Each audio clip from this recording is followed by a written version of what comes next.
പാലക്കാട്ടുകാരുടെ ഉരുളക്കിഴങ്ങ് ഇഷ്ടമാണ് നമ്മൾ ഇന്ന് ഉണ്ടാക്കാൻ പോകുന്നത്. ആവശ്യമുള്ള സാധനങ്ങൾ: 4 ഉരുളക്കിഴങ്ങ്, 2 സവാള, 2 കഷ്ണം ഇഞ്ചി, 10 പച്ചമുളക്, കറിവേപ്പില, പിന്നെ 2 തേങ്ങയുടെ തേങ്ങാപ്പാൽ.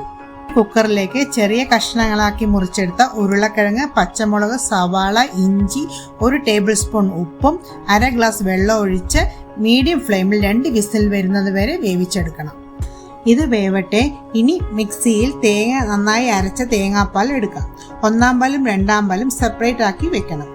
ഇവിടെ എല്ലാം നന്നായി വെന്തു വന്നിട്ടുണ്ട്. ഇത് നന്നായി ഇളക്കി കൊടുത്ത് ആദ്യം 2-ാം പാൽ ഒഴിച്ചു കൊടുക്കാം. ഇതൊന്ന് തുറന്നു വെച്ച് തിളപ്പിച്ചതിന് ശേഷം ഇതിലേക്ക് കുറേശ്ശെയായി 1-ാം പാലും ഒഴിച്ചു കൊടുക്കണം. 1-ാം പാൽ ഒഴിച്ചു കൊടുത്തതിന് ശേഷം ഒരു തിള വന്നിട്ട് കറിവേപ്പില ഇട്ട് പച്ച വെളിച്ചെണ്ണ ഒഴിച്ചു കൊടുക്കണം. നമ്മുടെ സ്വാദിഷ്ടമായ ഇഷ്ടു ഇവിടെ റെഡിയായി വന്നിട്ടുണ്ട്.